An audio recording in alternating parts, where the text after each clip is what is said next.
సరే, ఇప్పుడు మనము జీలకర్ర బెల్లం పెడుతున్నాము స్వామివారు అమ్మవార్లకు. మరి జీలకర్ర బెల్లం ఎంత పెడతారో తెలుసా? పంతులు పెట్టుకోవాలంటే మంచిగా గట్టిగా ఉన్నా అంటే ఏ పేగులో పేగుకిలో పెట్టుకుని ఇంత గట్టిగా ఉంటుంది కదా. ఈ జీలకర్ర బెల్లం పెట్టుకుని ఎందుకు అబ్బా అని అనిపించిందా ఎప్పుడన్నా? సప్పుడు ఎత్తలేరు ఒక్కరు కూడా. జీలకర్ర బెల్లంతోనే కదా పెండ్లి అయ్యేది, ఎప్పుడు అనిపించదు. అయితే జీలకర్ర బెల్లం ఎందుకు పెడతారో చెప్తా వినాలా అమ్మ. జీలకర్ర బెల్లం ఎందుకు పెట్టుకుంటారంటే జీలకర్ర అనేది చల్లటితనాన్ని ఇస్తుంది, అర్థమైందా? బెల్లం అనేది తీపికి సంబంధించింది, అయితే తీపిది. అయితే వినాలా,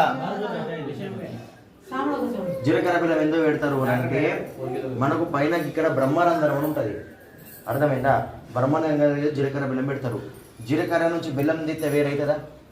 వేరే జిల్లం వేరైతుందా? భార్య భర్తలు కూడా విడిపోవడంతో దృఢంగా ఉండాలని జీలకర్ర బెల్లం పెడతాం.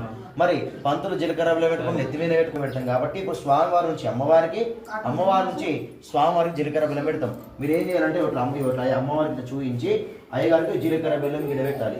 మీరు ఇట్లా అయ్యగారికి చూపించి అమ్మవారికి పెట్టాలి. మీద వాళ్ళందరూ మేనమామ అయ్యా అందరూ అక్షంతలు తీసుకోండి, చెప్తారు కాదు.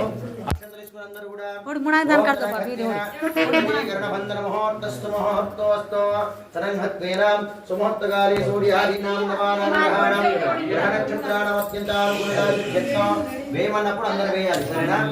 ఓం ధ్రువంతే రాజావరణో